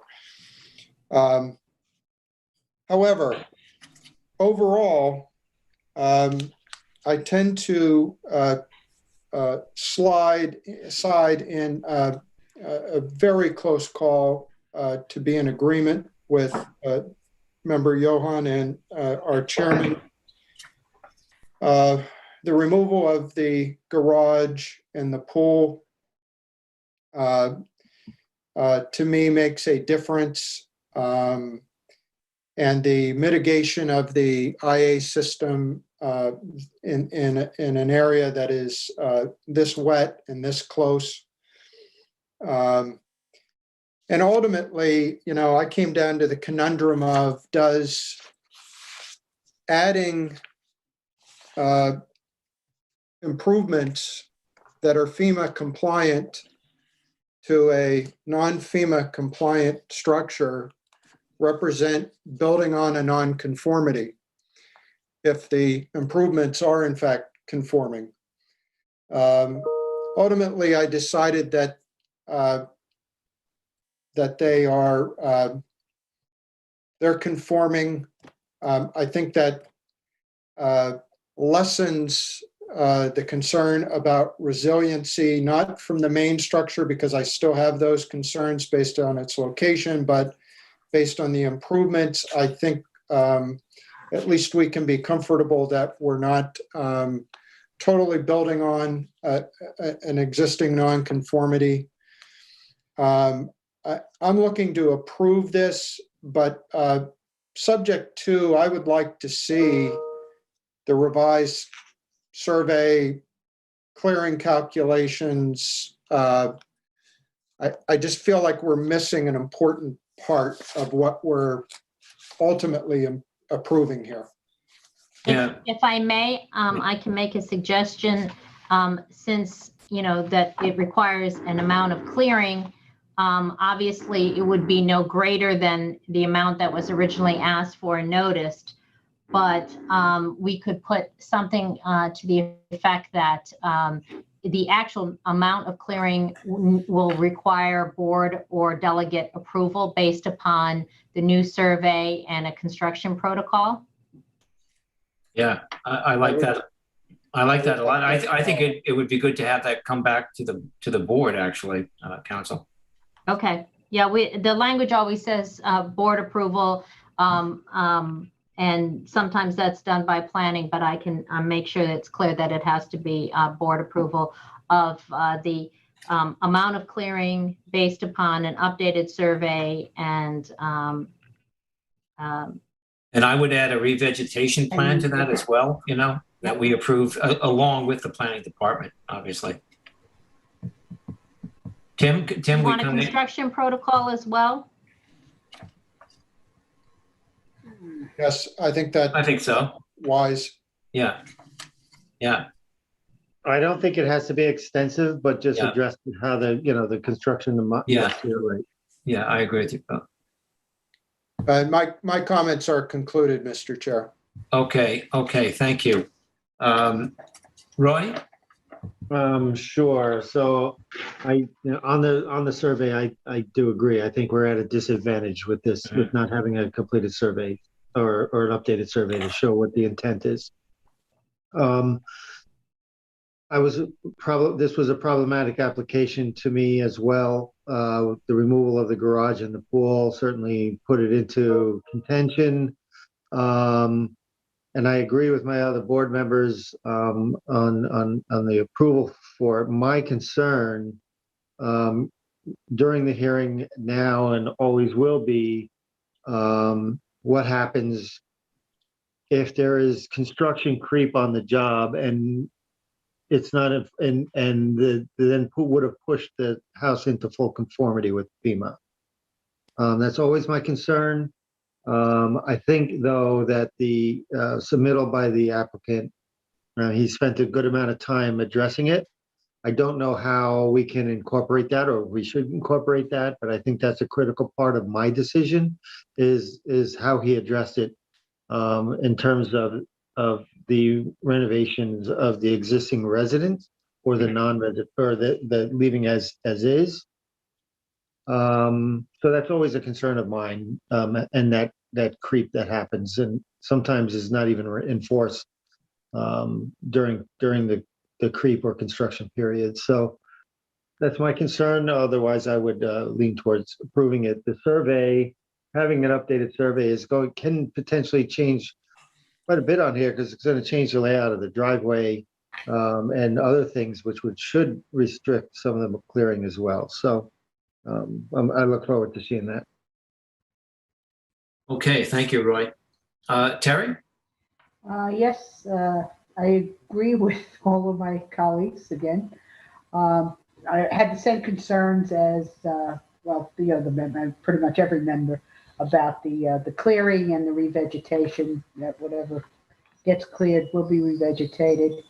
And had the concerns about the decking and all. But I looking at the diagram that they had, the floor plan for the first and second floor, and the fact that the bulk of the work is going to be done on the west side and the east side, and very little in the living room. I got comfortable with it. I was not comfortable with it to begin, but as I looked at it, it looks like they did a nice job scaling it back. And I too am looking to approve it with all those conditions we already talked about. I'd really like to see the robust re-veg. Yep. Thank you. The IA system, of course, was a factor in that too. Thank you, Terry. Yes, for those listening, I would highly recommend that you go onto the town's website, and I would recommend, besides looking at the survey and the building plans, there's the May 3rd, 2021 memo from the applicant's agent, which has a lot of pertinent information, as well as obviously the TAM, but the TAM is almost outdated because they were writing that TAM on that technical analysis memo by the planning department was written on the initial application. I would also recommend that interested persons look at the applicant's letter to this board dated April 29th, 2021, because after their initial first page, as Terry mentions, there's some very clear, succinct diagrams. The applicant's father is an architect and has done the plans in these diagrams, I imagine. It's just very helpful. There's a lot of information there. And just one final comment, the agent did make a lot of whatever I would say, but he will say discussed quite a bit, spent a lot of time, which is his right, discussing the neighboring Bistrian property. And I didn't even mention that. To Tim's point, it was completely apples to oranges, the history and the two applications here. So I don't think that's pertinent whatsoever. But nonetheless, any other comments, board members? Mr. Chair, I'd just like to, it's been discussed by everyone, so we won't go on, but I want to reinforce, I think, Member Brenneman's point, and that is there could be over clearing that goes on and putting in this septic and maybe the driveway. And so that protocol will actually be essential for, I guess, for our final approval, because I can just see that the path of least resistance could be taken any number of times to get something done, and we could have a fair amount of collateral. So, having been brought up by Member Brenneman, I agree that it's a great. Okay, thank you. Thank you, Ed. Any other comments, board members? Okay, council. You good with that? Just to clarify, my understanding from these diagrams then is that it's actually to construct a 599 square feet of additions and 559 square feet of additional decking, as well as an upgraded sanitary system. And that is what they're asking for. And the amount of clearing we will be no greater than what was noticed, which was the 6,317 square feet of dune vegetation. However, that is subject to being limited further once the board has an opportunity to look at the revised survey, the revegetation plan, and the construction protocol. Right. Okay, that's what everyone's understanding is? I believe so. Okay, just want to make sure that we're Yeah, all, and I would, again, since they haven't, to all of Ed just mentioned again, but, when they are, I'm pleased that this board will be taking a look with the planning department at the proposed revegetation plan, and I certainly encourage the applicants when they do that plan to do their best, give it their best shot, because this is fragile environment here. And I would like, considering the new scaled back project, there may be a chance in the new survey to really carve back the proposed clearing that is required. And I highly recommend that they work with their surveyor and their contractor in doing that. Okay. I have one more comment. Sure. Does anyone feel, again, with the decking and that we should get a CNR that these things will not be enclosed? Yes, I agree. Pardon me for jumping in. I agree. That's a great point that you bring that up often, Terry. Yeah, I'm a little concerned about that. Yeah. Board members? I'm okay. Yeah, I'm okay with that as well. Same here. Okay, great. Thank you, Terry. Okay, council, are you good then with where we are? I think I have everything, yes? Okay, great. All right. Okay, next we will go on to we have an extension of time, and this is for, pardon me, this extension of time is for Michael Sinkyu at 57 Montauk Highway in Amagansett, tax map number 300-170-2-18. And there you see, this pertains to a garage that was permitted by this board because of a pyramid variance. The garage was constructed, and this extension of time just has to do with closing out the final C of O. And this is in my Amagansett district, and I'm comfortable with this extension. Comments, board members? I'm also comfortable. I am too. Okay, I'm Ed? fine. Terry? Yeah, I saw the memo that was, I'm okay with it also, yes.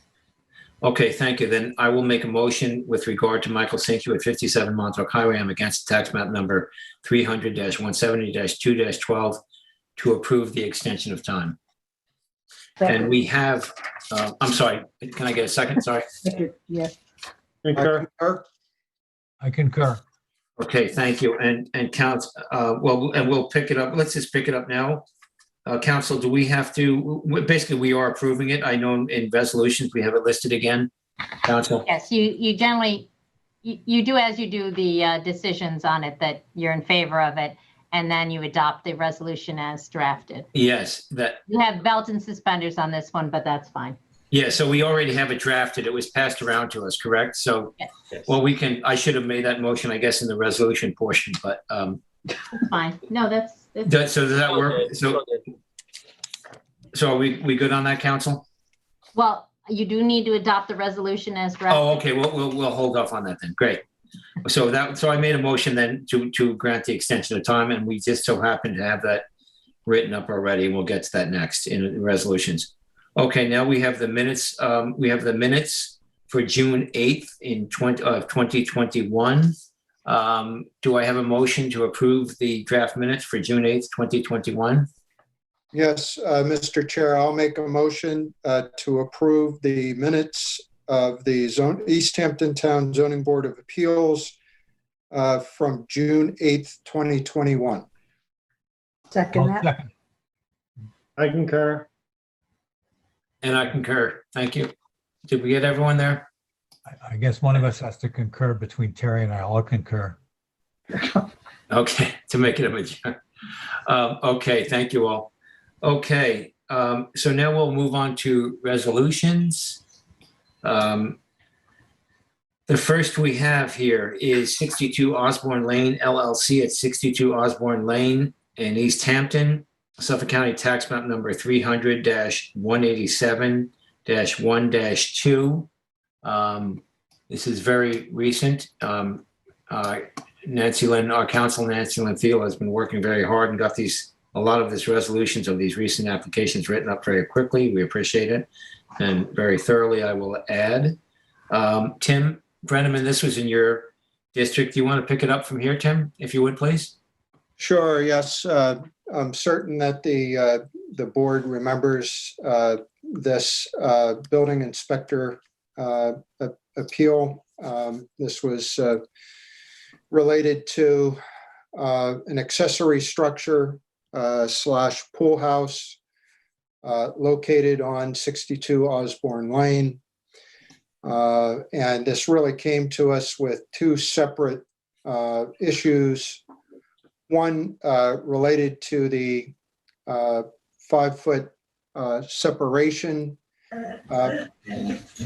between structures on the property, and then the second relating to the overall size of an accessory structure.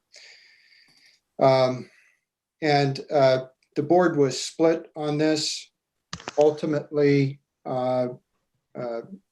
approved, which is to say overturned the principal building inspector's finding that 255-1120 requires a 5-foot separation between accessory structures.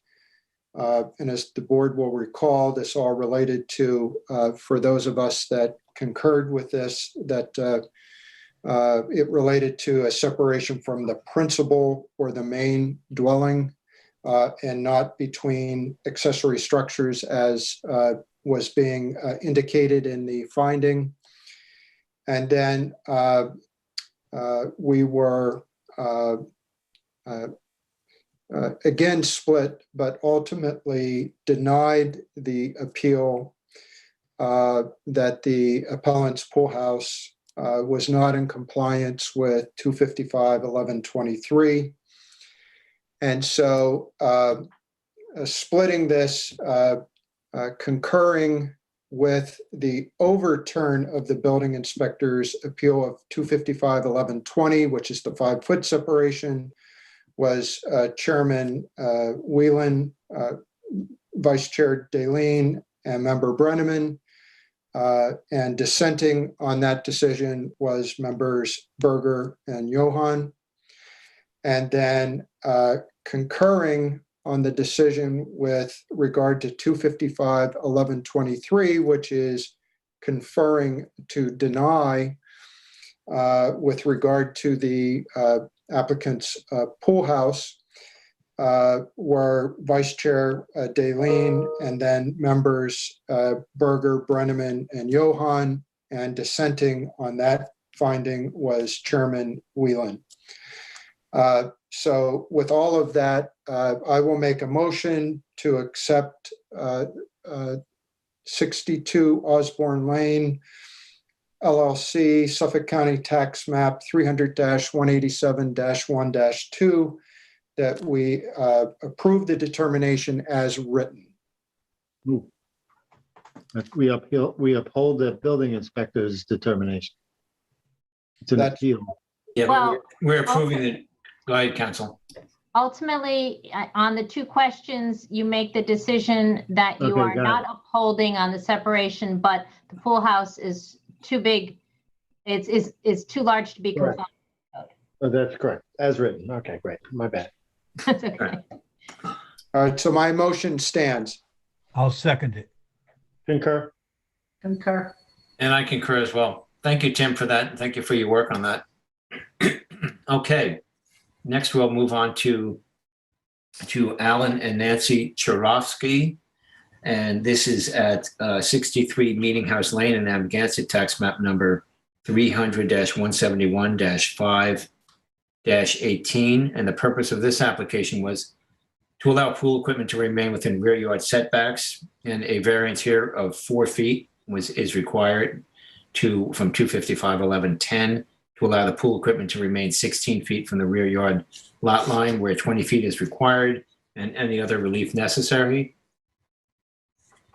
Excuse me. This is in my Amagansett district, and excuse me, as you recall, this property is very well screened. It is not a major substantial variance, 4 feet for this pool equipment.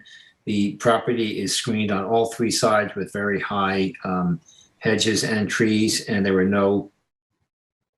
there was no neighboring dissenting letters, no letters. I don't believe there were any letters that came in on this whatsoever. I believe this board approved this unanimously. So I will make a motion with regard to Alan and Nancy Charovsky at tax map number 300-171-5-18 to approve the determination as written. Second. Concur. I'll concur. I concur. Okay, thank you. Next, we will move on to Daniel Rutkowski at 1854 Montauk Highway in Amagansett, tax map number 300-131-2-15.1. I thought I had that pulled up. I apologize. Let me just see if I can grab that from my, here we go. I have it right here. Okay, so, pardon me, this is the purpose of this application: to construct a 361 square foot, 1-story attached garage with 361 square feet of a 2nd-story addition, and remove 360 square feet of 2nd-story decking and replace with 347 square feet of 2nd-story decking, remove 759 square feet of 1st-floor decking, replace with a 790 square feet of patio, and construct a new 392 square foot swimming pool, and to clear and allow the clearing of beach vegetation to remain on a parcel of land containing beach vegetation and dune land. And this is at 1854 Montauk Highway in Amagansett. And you all recall this. It was very recent, obviously. And we were unanimous on the approval of this. There was extensive revegetation that's taking place, and an existing shed that's being removed, and a small pool again is being placed fairly close to the residence. So we're unanimous in this decision. And I'll make a motion with regard to David Rutkowski at tax map number 300-131-2-15.1 at 1854 Montauk Highway in Amagansett to approve the determination as written. Second. Concur. I'll concur. And I concur. Okay, excuse me, I need a cough drop. Next, we have William and Krista Beckert at 12 Chapel Lane in Springs in Amagansett. This is tax map number 300-131-1-1. And I will just pull that up as well. Okay. And this is regarding the purpose here of this application is to construct approximately a 47 square foot 1-story addition to allow an existing 443 square foot deck to addition to remain, and to relocate and allow a 100 square foot shed to remain on a parcel of land within jurisdiction of freshwater wetlands. This is again 21 Chapel Lane I beg your pardon. This is in Springs. I beg your. Oh no, it's in Amagansett. Pardon me. So we agreed on approving this application unanimously after much discussion with regard to the mitigation. So I will make a motion with regard to William and Krista Beckert at tax map number 300-103-6-29 at 21 Chapel Lane in Amagansett, it says Springs and Amagansett, to approve the determination as written. Second, Oh. I'll concur. And I concur. I concur. Okay, thank you. Council, I guess, does that matter that it doesn't note that is that an issue where it says on the address, hamlet or geographic area Springs, where it's actually Amagansett, I guess? Or is it? I think we dealt with that at the Yeah, hearing. this was the same issue. The notice was generated based on the school district. Oh, that's right. And yes, so that's why I put Springs/Amagansett on tonight's agenda. Okay, yeah, okay. And Nancy Lynn is on mute in Oh, case okay, she wanted to comment. yeah. I Nancy can Lynn? make that correction and consider that wherever it says Springs, Amagansett has been substituted. And with that correction, with that modification, you can adopt it as written. Okay, thank you for that. Mhm. Okay, next we will move on to,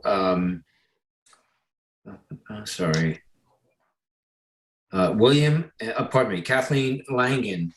And this is at 1843 Montauk Highway in Amagansett, tax map number 300-131-1-1. And let me just get that one here. Okay, the purpose of this application is to, excuse me, to demolish the existing residence and construct a two-story, 2,420 square foot residence with a 60 square foot covered porch, a 600 square feet of decking, sanitary system, 140 square foot shed, and driveway within town jurisdiction of freshwater wetlands. And the relief sought here was a 9.5 foot variance for the wetland setback, and the sanitary system was variance to install at 140.5 feet, whereby 150 foot setback is required. And you all recall we have where this is, the new house that's proposed, and the train tracks, and the bulkheading, or the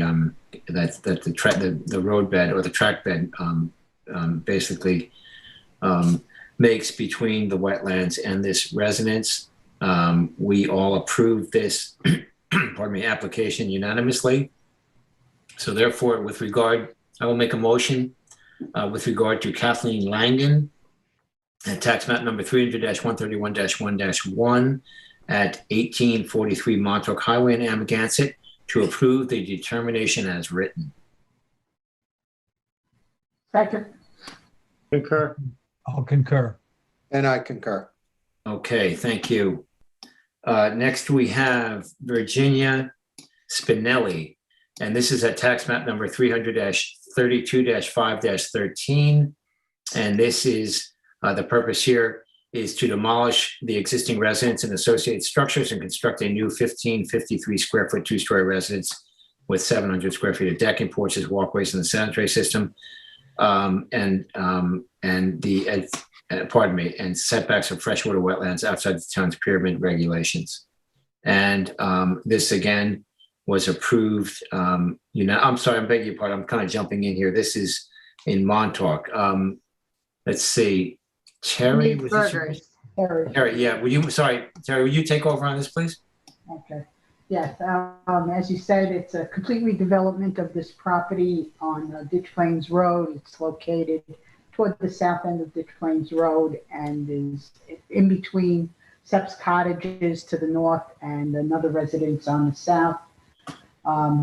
This was a unanimous decision and approval on the part of the board. It's a very constrained property, if you recall. It's very narrow and long with a lot of wetlands. 50% of the property is wetlands.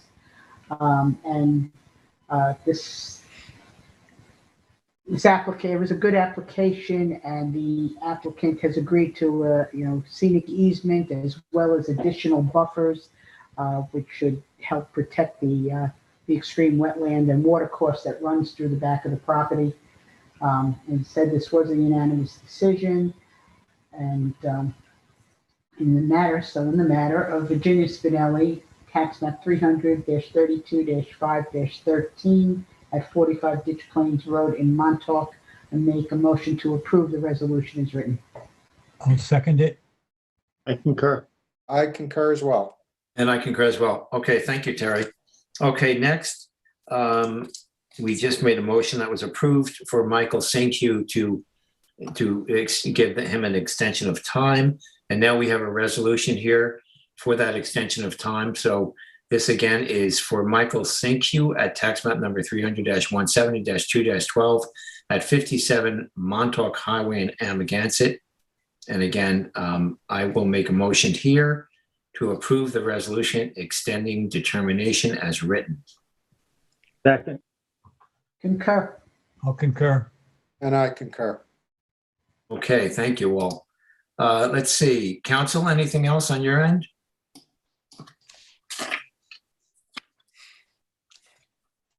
Are you on mute, Nancy Lynn? You might be on mute. I'm always on mute. Oh. Well, I'm all set. Everything that I needed you to do, you've done. Great, excellent. Well, thanks for all your work on these, Nancy Lynn. Great job writing those for us. Okay, board members, I think that's it. I think we need a motion from my vice chair, and then we'll be all set. Sure, Mr. Chairman, I make a motion to end the work session for the Town of East Hampton Zoning Board of Appeals on Tuesday, June 15th at 8:36 p.m. I'll second that. I'll concur. I concur. I concur.